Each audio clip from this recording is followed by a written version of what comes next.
일어나셔서 함께 찬양하겠습니다. 이곳에 오셔서 이곳에 앉으소서. 이곳에서 드리는 예배를 받으소서. 주님의 이름이 주님의 이름만이 오직 주의 이름만 이곳에 있음.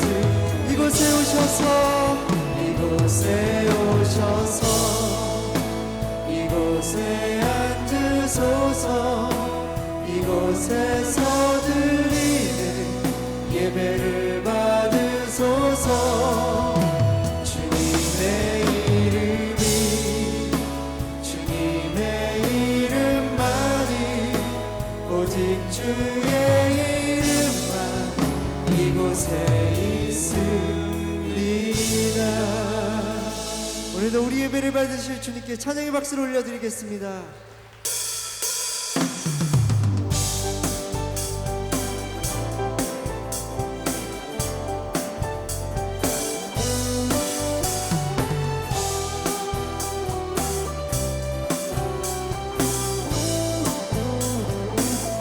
내가 매일 기쁘게 순례의 길을 가 주의 팔이 나를 안보하니 아멘. 내가 주의 큰 복을 받는 참된 비결 주의 영이 함께하니 성령이 계시네. 할렐루야 함께하시네. 좁은 길 걸으며 기뻐하는 주의 영이 함께하니 박수 치면서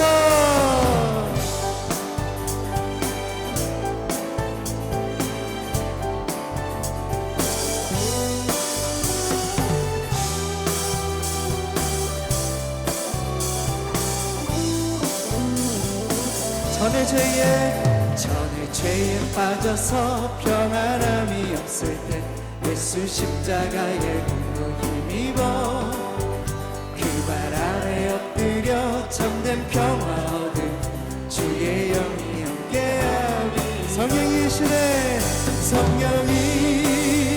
계시네. 할렐루야 함께하시네. 좁은 길을 걸으며 밤낮 기뻐하는 주의 영이 함께하니 나와 동행하시고 모든 염려하시니 나는 숲의 새와 같이 기쁘다. 내가 기쁜 마음으로 주의 뜻을 행하 주의 영이 함께합니다. 성령이 계시네. 할렐루야 함께하시네. 길을 걸으며 밤낮 기뻐하는 주의 영이 함께하니 성령이 계시네. 할렐루야 함께하시네. 좁은 길을 걸으며 밤낮 기뻐하는 주의 영이 함께하니 세상 모든 욕망과 나의 모든 십자가에 이미 못을 나갔네.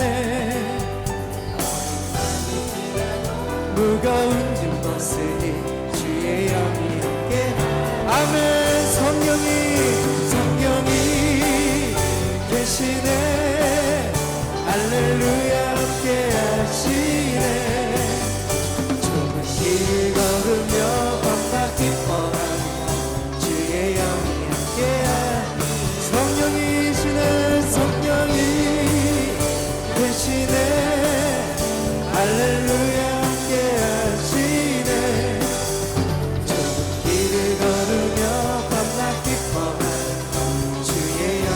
우리 한 번 더 찬양합니다. 성령이 계시네. 할렐루야 함께하시네. 좁은 길을 걸으며 밤낮 기뻐하는 주의 영이 함께하리라. 할렐루야.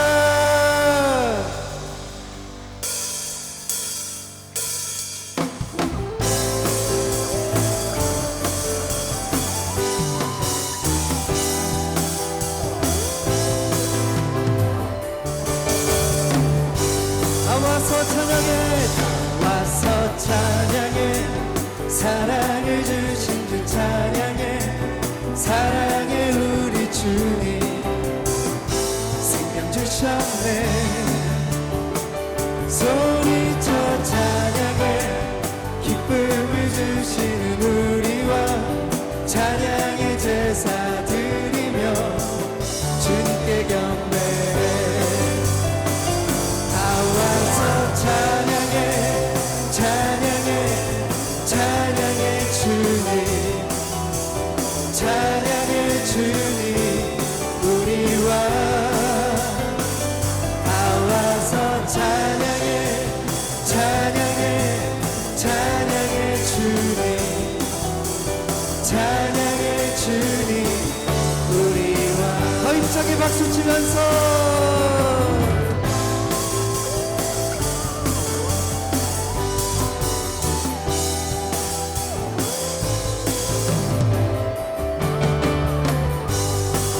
찬양해 다 와서 찬양해 사랑을 주신 주 찬양해 사랑해 우리 주님 생명 주셨네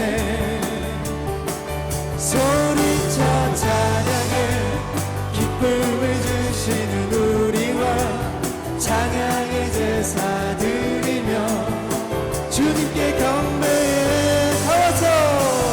다 와서 찬양해 찬양해 찬양해 주님 찬양해 주님 우리와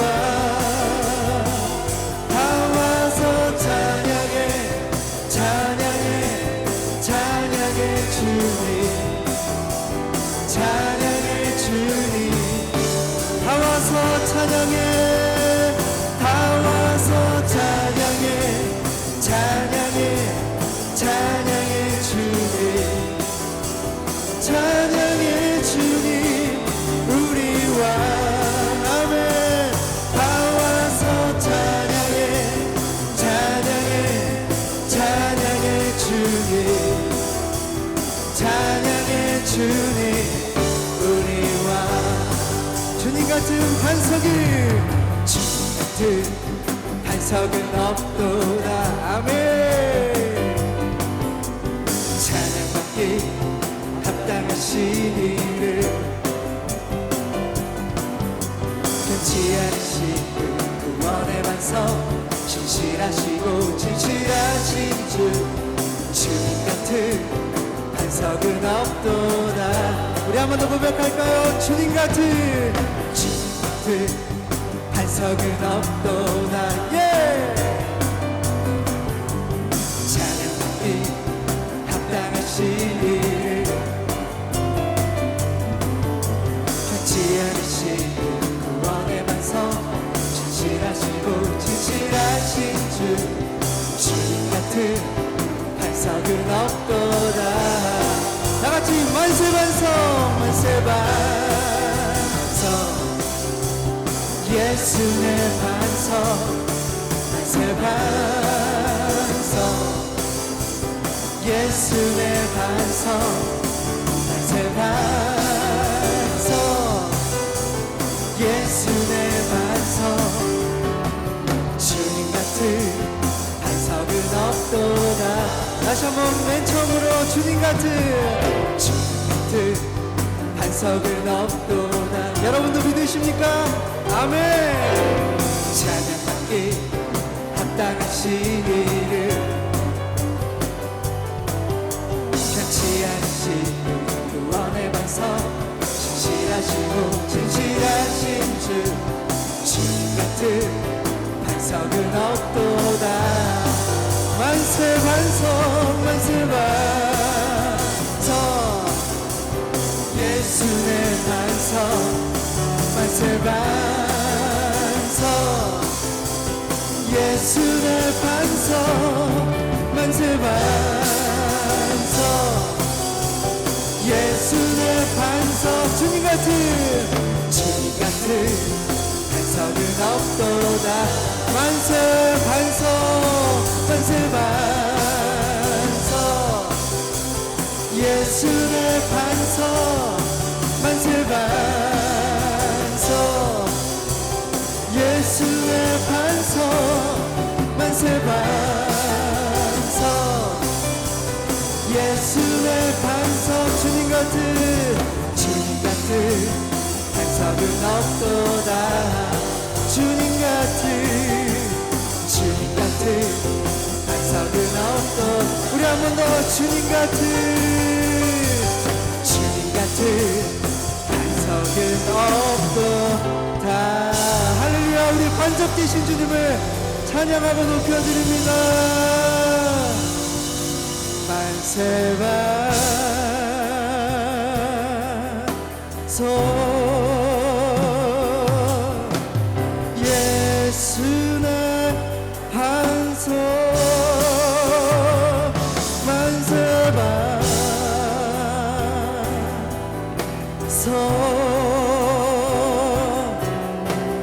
예수의 반석 만세 반석 만세 반석 예수님 주님 우리 반석 되십니다 예수의 반석 주님 같은 반석은 없도다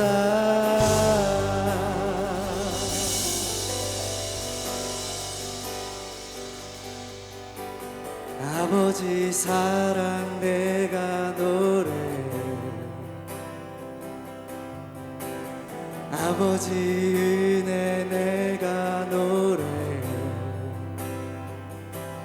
그 사랑 변함없으시 거짓 없으시 성실하신 그 사랑 상한 갈대 꺾지 않으시 꺼져가는 등불 끄지 않는 그 사랑 변함없으시 거짓 없으시 성실하신 그 사랑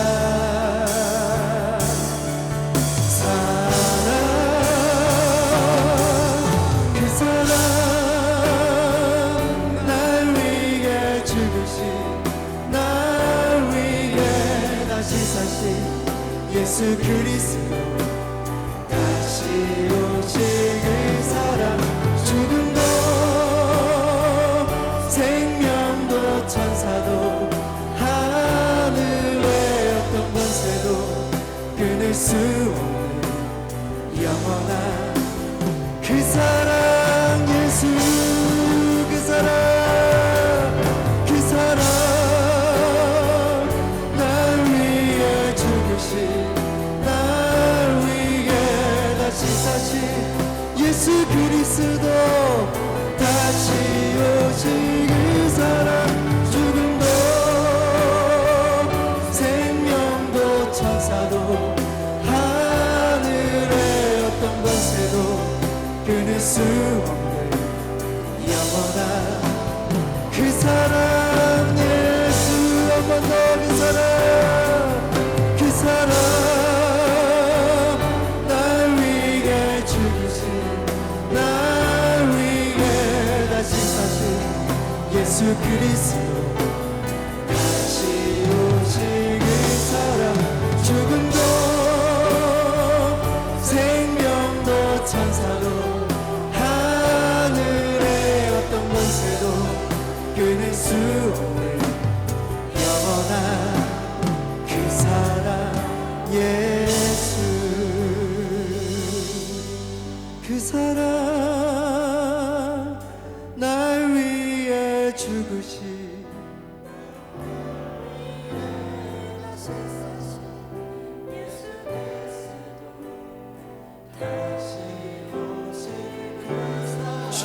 죽음도 생명도 천사도 하늘의 어떤 곳에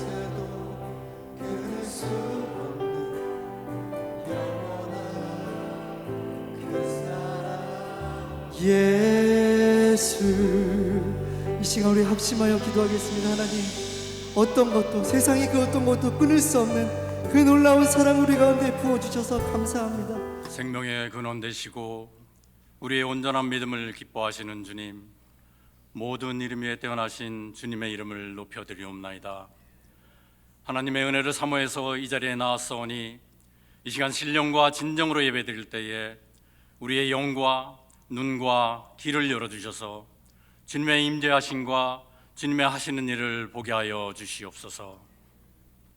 시간의 주인 되시는 주님, 우리에게 주어진 새해는 영적인 안목을 허락하사 이 땅이 아닌 하늘나라의 보물을 쌓는 지혜를 허락하여 주시옵소서.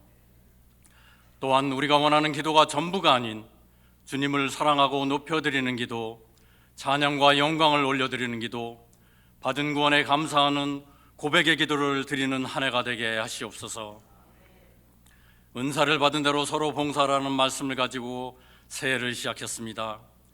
올 한 해 동안도 저희 심령에 내려주신 은사를 통해서 하나님의 지혜를 깨닫고 실행하는 믿음을 갖게 하여 주시옵소서. 사랑으로 당신의 백성을 다스리시는 하나님, 저희 베다니가 온전히 하나님의 영광을 드러내는 교회가 되게 하셔서 구원의 기쁜 소식을 전파하는 데 부족함이 없게 하시옵소서. 특별히 각자의 자리에서 드려지는 모든 성도들의 간절한 기도가 엘리야가 간구하며 부르짖을 때와 동일한 능력의 기도가 되게 하여 주시옵소서. 저희가 살고 있는 이 나라와 조국 대한민국을 위해 기도합니다. 자연의 힘 앞에서 한없이 작아지고 주님의 뜻을 외면하는 위정자들과 백성들을 돌보아 주시옵소서. 주님께서 부어주시는 크신 축복을 허비하지 않고 이를 통해서 열방 복음화에 매진하는 주님의 뜻이 무엇보다도 우선되는 나라와 백성이 되게 하여 주시옵소서. 항상 선한 길로 인도하시는 주님, 저희가 특별히 어렵고 힘든 문제들을 놓고 기도할 때에 세속적인 영은 떠나게 하시고 주 안에서 영적으로 깨어있는 교회가 되도록 하여 주시옵소서. 이 시간 육신의 약해짐과 원치 않은 병으로 힘들어하는 성도들을 위하여 기도합니다. 그들이 오직 하나님의 능력과 도우심만이 치료의 근원이 됨을 믿게 하여 주시옵소서. 그 아픔과 고통에 주님의 피 묻은 손을 대시어 치유하여 주시고 그 좌절의 눈물을 닦아 주시옵소서. 또한 우리는 중보함 속에서 사랑으로 그들의 고통을 함께 나누게 하여 주시옵소서. 오늘 말씀을 선포하실 목사님께 능력을 더하여 주시기를 원하옵나이다. 이 말씀을 통해서 치유와 회복의 능력이 우리 가운데 나타나게 하시옵고 믿음으로 아멘할 때에 우리의 영이 회복되는 역사가 있게 하여 주시옵소서. 오늘 각자의 자리에서 예배를 위하여 섬기는 손길들을 기억하여 주시옵소서. 특별히 찬양으로 예배를 드리는 주일 예배팀과 주 영광 찬양대 위에 주님께서 함께 하셔서 그들의 찬양 드림에 저희의 온전한 믿음도 함께 드려지게 하시옵소서. 또한 BYG로부터 미라클랜드로 이어지는 어린 심령들의 귀하고 진실된 예배를 흠양하여 주시옵소서. 예배하는 이 순간이 가장 귀하고 값진 시간임을 고백하옵고 주님의 마음과 눈물이 고인 곳에 우리의 심령도 동일하게 임하기를 원하시는 예수 그리스도의 이름으로 기도드렸사옵나이다. 아멘. 창세기 45장 1절부터 8절까지 말씀을 합독하겠습니다.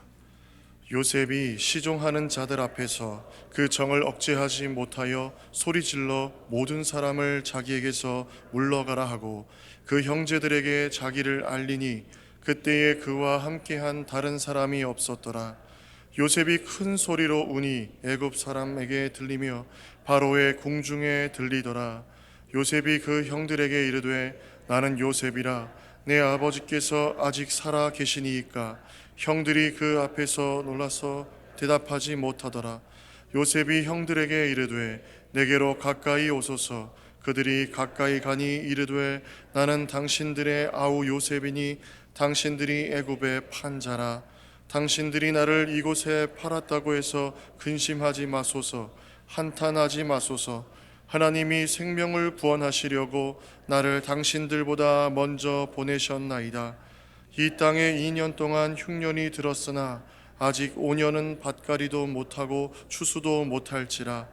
하나님이 큰 구원으로 당신들의 생명을 보존하고 당신들의 후손을 세상에 두시려고 나를 당신들보다 먼저 보내셨나니 그런즉 나를 이리로 보낸 이는 당신들이 아니요 하나님이시라. 하나님이 나를 바로에게 아버지로 삼으시고 그 온 집의 주로 삼으시며 애굽 온 땅의 통치자로 삼으셨나이다. 아멘. 이는 살아계신 하나님의 말씀입니다. 이 시간 주영광 찬양대 찬양 후에 담임 목사님께서 나를 이리로 보낸 이는 이란 제목으로 말씀 선포하실 때 많은 은혜 받으시기 바랍니다.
할렐루야.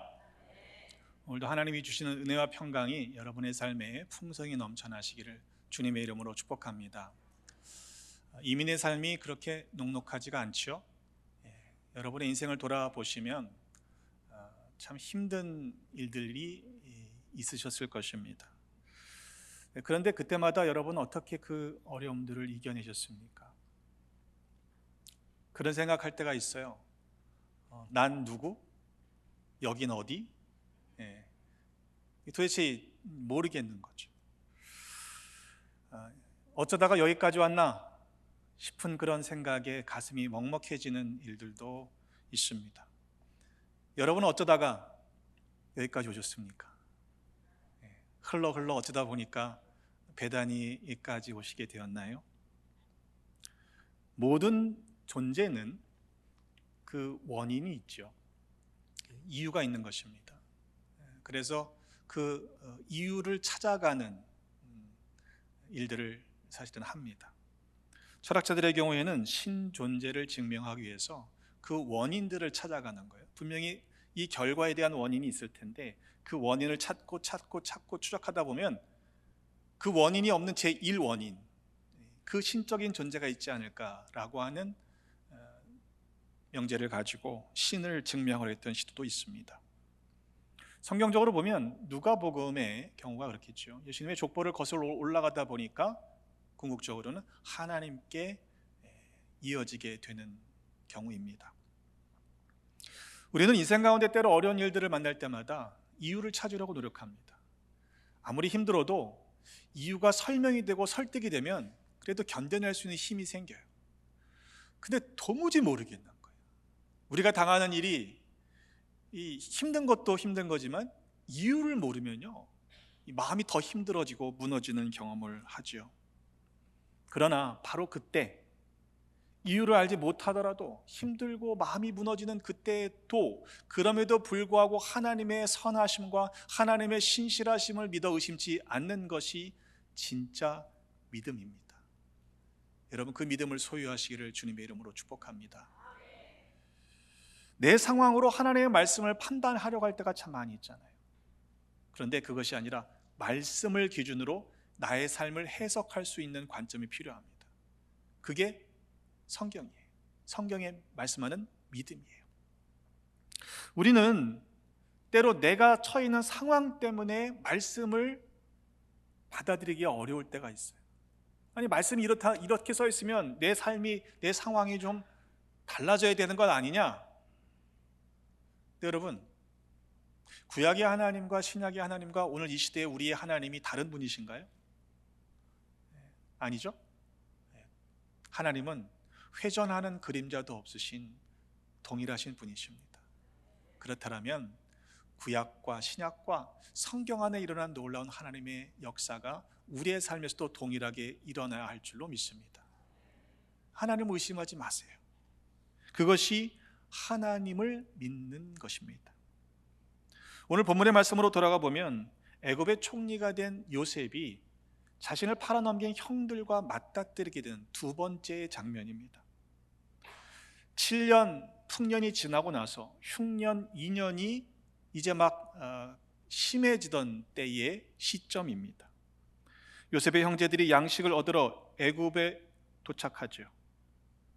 그런데 그 형들의 입장에서는 자기 눈앞에 있는 이 애굽의 총리가 자신들이 팔아넘긴 요셉이라고는 상상하지도 못했을 것입니다. 첫 번째 만났을 때는요, 요셉은 자기의 신분을 드러내지 않습니다. 그리고는 요셉의 형들을 정탐꾼으로 몰아서 너희들의 말이 진실한지 증명해라. 그렇다면 너희들에게 동생이 있다는데 실은 요셉의 친동생이죠. 베냐민을 데리고 와라. 그럼 믿겠다. 그리고는 양식을 들려서 보내는데 이 형들이요, 빨리 돌아오질 않았어요. 성경에 보니까 우리가 지체하지 아니었더라면 벌써 2번이나 갔다 왔을 겁니다. 아버지 야곱이 무슨 소리냐, 이 베냐민까지 데려가는 건 말도 안 된다라고 허락하지 않을 때 이미 시간이 그렇게 지체됐는데 우리가 빨리 데리고 가야만 양식을 얻을 수 있습니다 라고 이야기하죠. 어렵사리 아버지를 설득한 형제들은 다시금 두 번째로 이 요셉 앞에 나오게 되는 겁니다. 요셉이라는 건 상상하지도 못했습니다.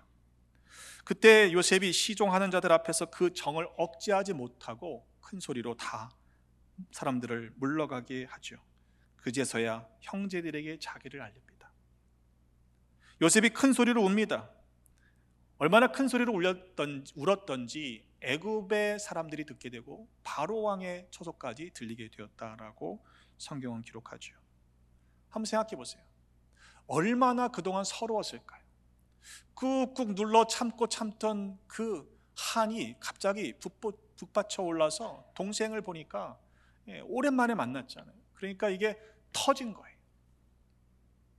그러면서 요셉이 형들에게 이릅니다. 나는 요셉이라. 내 아버지께서 아직 살아계십니까? 이 형들이요, 너무 놀라서 아무 말도 하지 못했다고 그랬어요. 그렇죠. 그리고 요셉이 아무 말도 하지 못하는 형들에게 또다시 이야기합니다. 내게로 가까이 오십시오. 그들이 가까이 갈 때 나는 당신들의 아우 요셉이니 당신들이 애굽의 판자니라. 여러분, 그 이야기를 들었을 때 이 형들이요, 가슴이 철렁 내려앉지 않았을까요? 아니, 미디안 상인들에게 분명히 팔아넘겼는데 그 팔아넘긴 동생 요셉이 지금 자기들의 눈앞에 있는 애굽의 총리라는 거예요. 이게 지금 말이 되냐? 형들이 기억하는 팔아넘긴 요셉은요, 17살짜리의 철없던 소년이었습니다. 야곱 아버지의 편애를 받았기 때문에 그 요셉만 채색 옷을 입었다고 그랬어요. 그리고 자기가 꾼 꿈을 마음대로 이야기하고 형들이 잘못한 것을 아버지 앞에 쪼르르 달려가서는 고자질하던 그런 소년 요셉을 팔아넘겼던 것이죠. 얼마나 미웠으면 형들이요, 요셉을 죽이려고까지 했겠습니까? 창세기 37장의 말씀에 보니까 요셉이 17세의 소년으로 형들과 함께 있을 때 그가 그들의 잘못을 아버지에게 고자질했다 말하더라. 그러니까 그 이유가 뭐냐면 이 야곱이 요셉을 너무 사랑한 거예요. 노년에 얻은 아들이니까 귀했죠. 그런데 사실 양육의 태도에 문제가 있는 것 같아요. 그렇죠? 그 아들만 이뻐하고 사랑하고 다른 모든 아들보다 더 사랑한 거죠. 하루는 요셉에게 야곱이 임무를 줍니다. 이 야곱이 너의 형들이 지금 가서 양을 치고 있는데 제대로 하고 있는지 가서 보고 나한테 와서 말을 해라. 그렇게 이제 실은 감시하고 와라. 이제 이렇게 명령을 내립니다. 그때 요셉이 형들에게 찾아가죠. 근데 멀리서 동생 요셉이 오는 것을 형들이 보면서 무엇을 꾀했습니까? 야, 이게 이런 절호의 찬스가 어디 있어? 이 동생을 죽여버리자. 이런 모의를 하죠. 정말로 그의 꿈이 그렇게 되는지 보자. 그를 죽여 구덩이에 넘기고 악한 짐승이 잡아서 죽였다, 잡아먹었다라고 핑계를 대자. 그때 장자 루벤이 야, 굳이 죽일 것까지는 없지 않느냐, 그냥 구덩이에 던져 넣자. 루벤의 마음에는 얘를 죽이지 말고 구덩이에 던져 넣었다가 몰래 빼내서 아버지에게로 돌려보내겠다, 이렇게 생각을 했던 것입니다. 하지만 루벤이 그 자리를 비운 동안에 형제들이 지나가는 미디안 상인들을 보고는요, 다른 생각을 합니다. 그 가운데 유다가 나서서 야, 뭐 죽일 건 없으니까 그냥 팔아넘기자, 그렇게 제안을 하고 다른 모든 형제들이 승낙을 하죠. 형제들이 결국 요셉을 구덩이에서 끌어올려서 20세겔에 그를 팔아넘깁니다. 노예 값에 해당하는 젊은 20세 미만의 몸값이었어요. 그리고는 미디안 상인들은 그를 또다시 애굽에서 바로의 신하 친위대장 보디발의 집에 팔아넘깁니다. 요셉의 입장을 한번 생각해 보세요. 얼마나 황당했을까요? 17살짜리 철부지 소년 요셉을 형들이 팔아넘긴 거예요. 거기다가 또 다시 팔려서 애굽의 시위대장 보디발의 집에 팔려가는 신세가 된 거죠. 그게 끝이 아니었습니다. 그가 좀 더 시간이 지나 장성했을 때는요, 보디발의 아내 여주인이요, 그를 자꾸 유혹합니다. 근데 유혹을 끝까지 넘어가지 않고 지키잖아요. 결국에는 억울하게 죄명을 쓰고는 그리고는 감옥에 갇히게 됩니다. 감옥에 갇히게 되었을 때 바로 왕의 술 맡은 관원장과 떡 굽는 관원장을 만나게 되는데 그들의 꿈을 해석해주고는 사흘 만에 정말로 꿈대로 술 맡은 관원장의 직분이 복직되는 그런 일을 하게 되죠. 그런데 풀려나면 자기를 기억해 줄 것이라고 생각했던 그 술 맡은 관원장은요, 자기가 복직되고 나니까요, 이 요셉이라는 존재를 까마득하게 잊어버리고 말았습니다. 이 정도 되면 인생이 꼬인 거죠. 꼬여도 한참 꼬인 거죠. 그 마음이 어땠을까요? 아니 어쩌다가 내가 여기까지 이렇게 끌려와서 감옥에서 이런 신세를 당하나, 그것도 억울한 누명을 쓰고 말입니다. 그런데 여러분, 성경이 요셉의 모습을 어떻게 증거하고 있습니까? 성경은 이때 요셉이 형통했다고 기록합니다.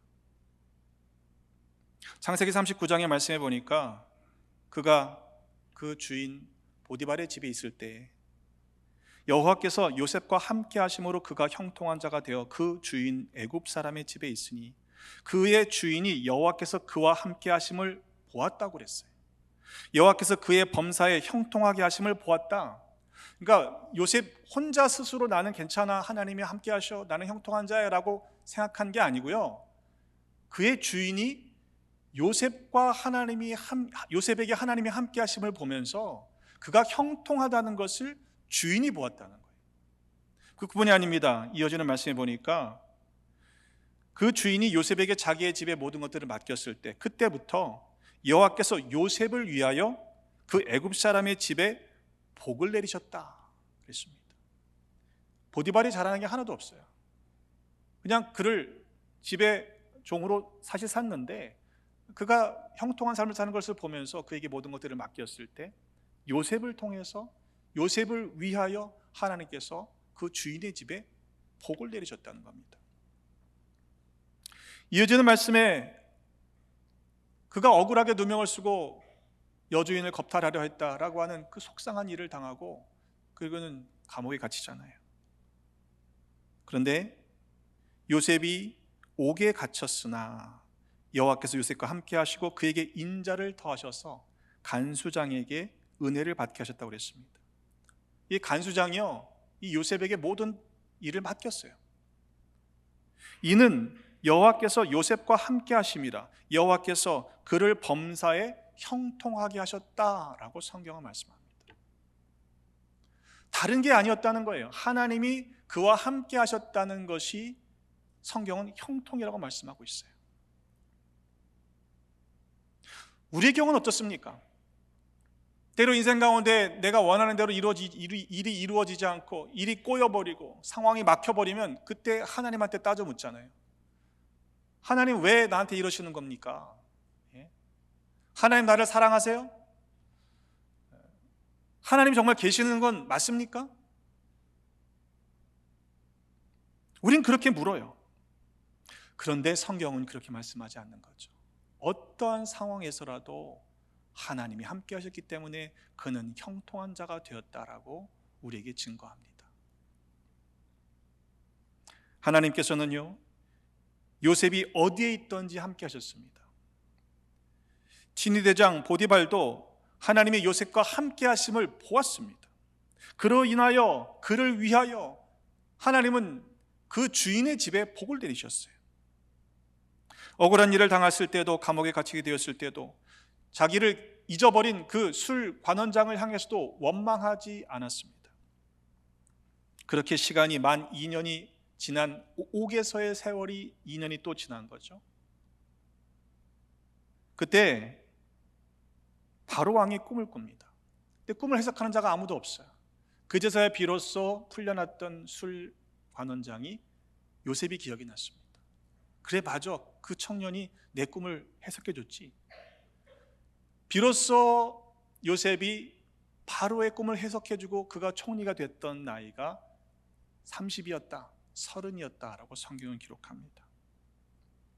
그리고는 풍년 7년이 지나고 또 흉년 2년이 지난 시점에서 오늘 본문의 말씀이 주어지고 있는 거예요. 17살 소년이 총리가 되기까지의 30세 되었으니까 몇 년을 고생한 거죠? 13년. 산수를 잘 하시네요. 13년 고생을 했어요.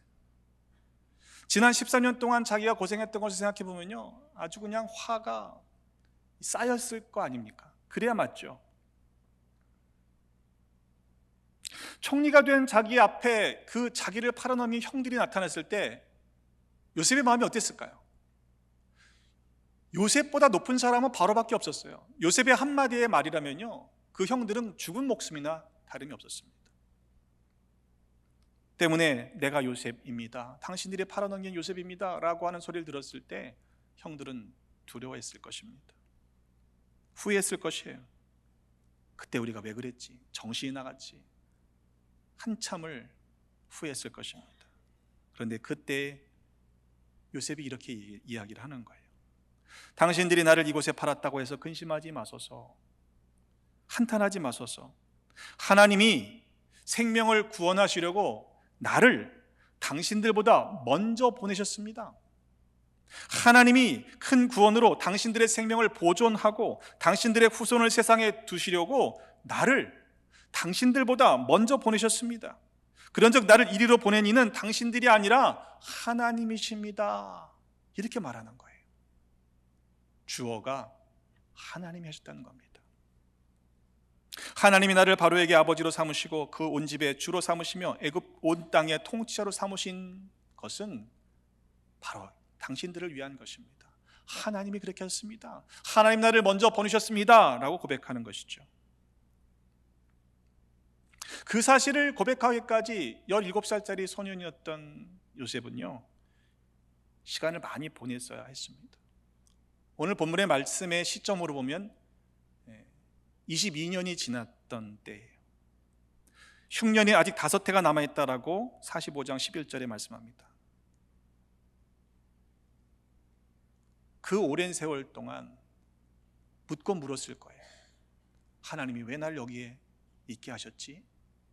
왜 나를 여기까지 인도하셨지? 그 질문에 대한 대답을 그는 알고 있었던 것이죠. 고난 속에서도 하나님이 함께 하셨기 때문에 그가 형통한 삶을 살도록 인도해 주셨다는 사실을 그는 고백할 수 있었던 것입니다. 여러분, 우리는 과연 어떠합니까? 하나님이 여기까지 인도해 주셨음을 믿고 감사하고 계시지요? 아직도 모르시면 안 돼요. 뿐만 아니라 다른 사람들이 우리를 바라보면서 그래, 당신과 하나님이 함께 계심이 내 눈에 보여 라고 하는 그런 삶을 살고 있습니까? 하나님이 나를 위하여 다른 이들에게, 나와 관계된 이들에게 복을 주시는 그런 축복의 통로로 살고 있는지 스스로에게 물어봐야 합니다. 요셉이 몇 살에 죽었는지 아시죠? 잘 모르시는군요. 110세까지 살았습니다. 자, 그러면 총리가 되고 나서 몇 년을 더 산 거예요? 단위가 100단위가 되니까 어려우세요. 80년을 더 산 거예요, 그죠?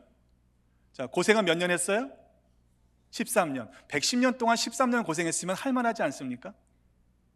그렇잖아요. 총리 이후에는요, 최고의 부귀영화를 누리며 살았잖아요. 근데 문제는 뭐냐면 우리가 언제까지 살지 모른다는 거죠. 그렇죠. 13년의 기간 동안 이 일이 언제 끝날는지 모르는데 이 고통을, 이 서름을 견뎌내야 하는 게 이게 힘든 거예요.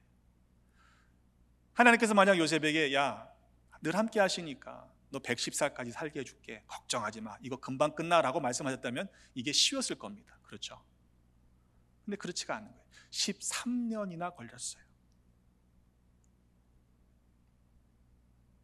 알지 못해도 하나님의 선하심과 하나님의 신실하심을 믿는다면 여러분, 인내할 수 있어야 합니다. 그게 진짜 믿음이라고 성경은 말씀하고 있습니다. 아브라함의 경우도 동일합니다. 아브라함이 하나님의 말씀을 쫓아서 떠났던 나이가 몇 살이었죠? 75세예요. 여러분, 75세에 그 말씀을 받으면 여러분 같으면 어떻게 하시겠어요? 75세는 떠날 나이예요? 정리할 나이예요? 정리하셔야죠. 은퇴도 하시고 정리도 하셔야죠. 근데 하나님이 떠나라고 하시는 거예요. 근데 그는 약속의 말씀을 붙잡고 떠났어요. 갈 바를 알지 못하고 떠났어요. 여호와의 말씀을 따라갔습니다. 그런데 그 약속이요, 금방 주실 줄 알았는데 10년이 지나도, 가나안 땅에 거주한 지 10년이 지나도 주시지 않는 겁니다. 그러니까 그 아내가 여종 하갈을 슬그머니 들여보내서 이것도 방법이지 않겠느냐. 그래서 아브라함이 86세에 이스마엘을 낳습니다. 10년쯤 기도하고 기다렸으면 들어주셔야 맞잖아요, 그죠? 여러분 10년 기도하셨는데 들어주시지 않으면 어떤 마음이 드세요? 속상하시죠? 근데 그 10년은 누가 정했어요? 내가 정한 거죠. 하나님의 계획과는 다른 거예요. 여러분 85세도 아들을 낳았잖아요. 그건 내 힘으로 낳은 거죠. 내 능력으로 낳은 거죠. 근데 하나님의 역사는요, 우리가 아무것도 할 수 없을 때 비로소 시작이 됩니다. 그가 아기를 낳기 전 1년 전에 나타나셔서, 야, 너 100세, 사라가 90세 된 명년에 너희가 아들을 낳게 될 거야. 그랬더니 아브라함이 속으로 웃습니다. 좋아서 웃었을까요? 에이, 하나님 그냥 됐습니다. 이 이스마엘이나 잘 살게 해주세요. 안 된다는 거죠. 믿음의 조상이라 여겼던 아브라함도 믿지 못했어요. 사라도 그 얘기를 듣고는요, 아니 내가 경수가 끊어졌는데 여성으로서 더 이상 할 수 없는 90세의 나이에 무슨 아기를 낳아요. 여러분 같으면 믿어지시겠어요? 웃었다고요. 또 왜 웃냐? 여호와께 능하지 못한 일이 있겠느냐? 이게 남의 얘기니까 쉽죠. 여러분 얘기면 달라요. 우리 손주 보실 권사님들께서 내가 너에게 아기를 주겠다 이러시면 할렐루야 하실 분이 여기 어디 계시겠냐고요. 성경은 뭐라고 말씀해요? 창세기 21장에 보니까 여호와께서 말씀하신 대로 사라를 돌보셨고 여호와께서 말씀하신 대로 사라에게 행하셨으므로 사라가 임신하고 하나님이 말씀하신 시기가 되어 노년의 아브라함에게 아들을 낳으니 아브라함이 이삭을 낳을 때 100세였다고 성경은 기록합니다. 말씀대로 언약이 성취된 거예요. 몇 년이 걸렸죠? 말씀하신 이후에 25년. 그 정도는 기다리셔야 됩니다. 근데 여러분 25년 기다리는 게 얼마나 힘들었을까요? 자꾸 인간적인 생각이 떠오르는 거예요. 내가 어떻게 해봐야 될 거라고 생각하는 거죠. 그런데 아브라함이 몇 년까지 살았습니까? 시험을 다시 봐야 될 것 같아요. 175세까지 살았습니다. 자, 몇 살에 출발했죠? 말씀을 받고 75세 때. 그러니까 75세 때 말씀을 받아서 너 100년 더 살게 해줄 테니까 떠나라 그러면 떠나기가 쉬울까요? 어려울까요? 쉽잖아요. 100년을 더 사는데. 근데 여러분 그 말씀을 하시지 않았단 말이에요. 갈 바도 알지 못하지만 여호와의 말씀을 따라 가도록 부르셨고 아브라함은 그 말씀을 따라 순종했어요. 여러분 그가 이후 100년을 더 살면서 하나님의 그 약속이 성취되는 것들을 보았지만 궁극적으로는 그가 죽기까지 정말로 그 자손이 별처럼 모래처럼 가득하다는 사실을 보지는 못했습니다. 그렇잖아요. 그러나 하나님은 신실하시기 때문에 그 약속을 성취했다는 사실을 우리는 보았지 않습니까? 모세의 경우도 마찬가지입니다. 80세에 그를 부르셨어요. 자존감이 완전히 땅바닥에 떨어졌던 노인 80세의 모세를 하나님은 부르셨습니다. 모세가 대답합니다. 나는 아니에요. 제대로 된 사람을 고르셔야죠. 그가 40세에 이집트의 왕자의 역할을 감당하고 있던 그때 부르시지 않았어요. 40년을 광야에서 힘을 다 빼게 만드시고 80세에 그를 부르셔서 120살까지 살게 하셨습니다. 모세가 죽을 때 그의 눈이 흐리지 아니하고 기력이 쇠하지 아니하였더라. 모세를 민족의 지도자로 애굽에서 백성들을 출애굽시키는 민족의 지도자로 세우시기까지 하나님은 80년을 그를 만드신 거죠. 그렇잖아요? 근데 바꿔 생각해 보면요, 하나님이 80년 동안 기다리고 인내하신 겁니다. 하나님이 25년 동안 아브라함에게 약속을 지키시지 않은 게 아니고요, 그가 그 약속의 말씀을 믿음으로 받을 때까지 하나님이 참으신 거예요. 기다려 주신 거예요. 여러분, 우리들의 믿음의 여정 가운데도 여전히 그 분명한 때가, 응답이 내 눈에 보이지 않아서 우리 힘든 분들이 있잖아요. 그러나 우리의 인생의 여정을 하나님께 맡기면 하나님이 그것을 선하게 변하게 하신다는 것을 우리 인생 가운데 반드시 경험하게 될 것입니다. 이어지는 본문의 창세기 7장까지 가보면요, 야곱이 죽습니다. 그러니까 온 가족이 애굽으로 피난을 와서 애굽에서 살잖아요. 근데 야곱 그 온 가족이 애굽 땅에서 17년을 더 살았어요. 야곱이. 그러니까 노년의 야곱이 애굽 땅에 산 지가 17년인데 야곱이 147세에 죽거든요. 근데 성경은요, 뭐라고 우리에게 전해주냐면 형들이 그때 불안해집니다. 아버지 덕에 이 요셉이 자기들을 그래도 해하지 않을 거라고 생각했는데 그 든든했던 아버지가 돌아가시고 나니까 불안해진 이 형들이 뭐라고 얘기하냐면요, 우리 죄를 이제 용서해달라고 구합니다. 요셉한테. 아니 17년이 지났다니까요. 이미 동생은 그것을 잊어버리고 당신이 나를 여기 팔아넘긴 게 아닙니다, 하나님이 나를 여기 보내셨습니다라고 이미 분명하게 얘기했잖아요. 그런데도 여전히 17년 동안 형들은요 불안했던 거죠. 이제 용서해 주십시오. 용서를 해줬는데도 그 용서를 누리지 못했던 겁니다. 그때 요셉이 형들의 이야기를 듣고 울었다고 그랬어요. 그리고 뭐라고 대답합니까? 두려워하지 마십시오. 내가 하나님을 대신하리까. 당신들은 나를 해하려 하였지만 하나님은 그것을 선으로 바꾸셨습니다. 오늘과 같이 많은 백성의 생명을 구원하게 하시려 나를 여기서 보내신 것이니 두려워하지 마십시오.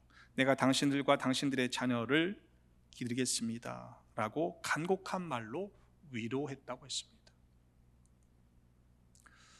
하나님의 계획을 다 아시는 분이 있습니까? 없죠. 우리는 하나님의 계획을 다 알 수 없어요. 하나님의 크심을 다 아시는 분이 계십니까? 없죠.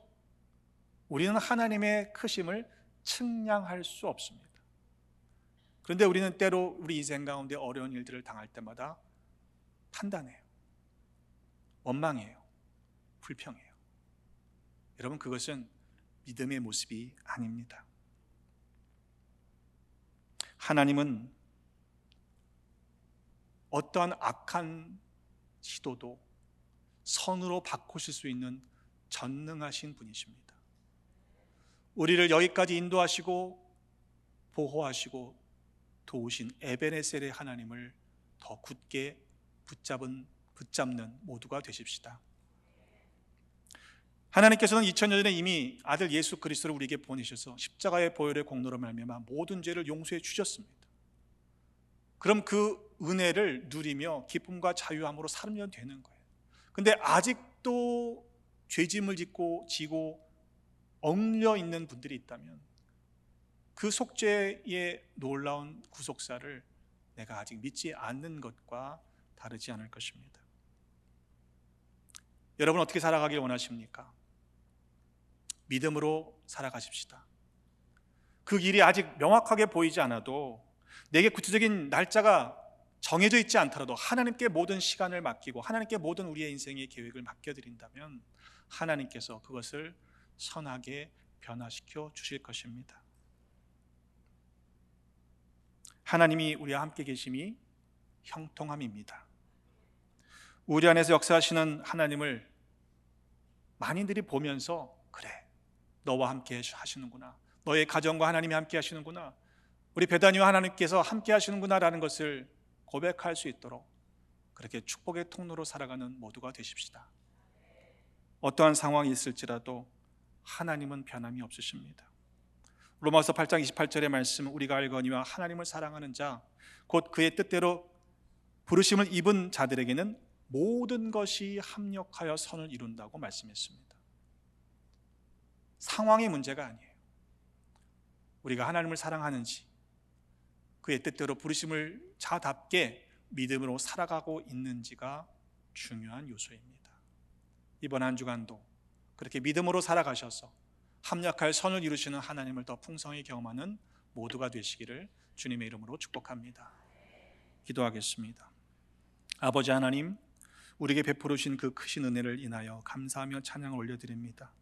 우리를 여기까지 인도해 주시고 또한 도와주셨으니 에베네셀의 하나님을 송축합니다. 그러나 때로 힘들고 어려운 이들을 만날 때마다 하나님이 함께 계심을 의심했습니다. 하나님을 온전히 믿지 못하는 연약한 믿음을 불쌍히 여겨주시고 용서하여 주옵소서. 이후로는 무슨 일을 만나든지 하나님이 우리와 함께 계심을 확신하게 하셔서 하나님이 주시는 형통한 삶을 살아가는 모두가 되게 하여 주옵소서. 우리를 온전하게 하시는 구주 예수 그리스도의 이름으로 축복하며 기도하옵나이다. 아멘.